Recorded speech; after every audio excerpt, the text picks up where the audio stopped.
চট্টগ্রাম মহানগর তাঁতি দলের যুগ্ম আহ্বায়ক ওমর ফারুক ও মাস্কা ইউনিয়নের স্বেচ্ছাসেবক দলের নেতা শেখ মোহাম্মদ জিল্লুর রহমানের নেতৃত্বে নেত্রকোনা কেন্দুয়া আটপাড়া বাসিন্দা বিএনপির সমর্থক গোষ্ঠীর আয়োজিত ধানের শীষ প্রতীকের পক্ষে মিছিল ও মতবিনিময় সভা।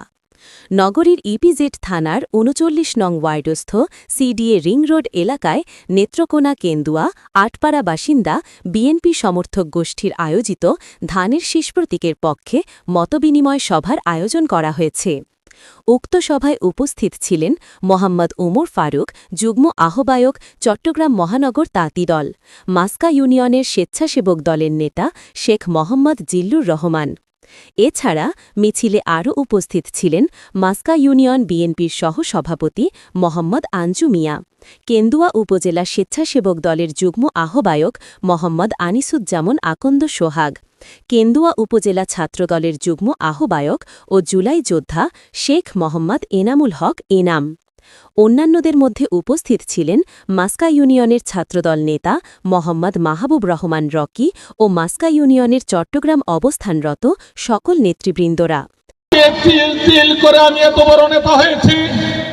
সেই নেতার কথা গভীর শ্রদ্ধা করে স্মরণ করছে। মনোনয়ন বেগম খালেদা জি আমার হাতে তুলে দিয়েছে।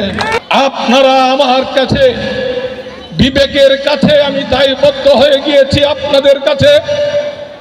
আল্লাহ চাহে তো আল্লাহ তাআলা যদি আমাকে সংসদ সদস্য হিসাবে কবুল করেন, এই চট্টগ্রামের প্রবাসী ভাই বোন যারা রয়েছেন, আপনাদের প্রতিটি মানুষ হবেন আমার মানুষ, আপনাদের ঘর প্রতিটি হবে আমার ঘর। আপনাদের এখানে যে পারুল সাহেব রয়েছেন, এই পারুল সাহেবের দরজাও থাকবে আপনাদের জন্য উন্মুক্ত।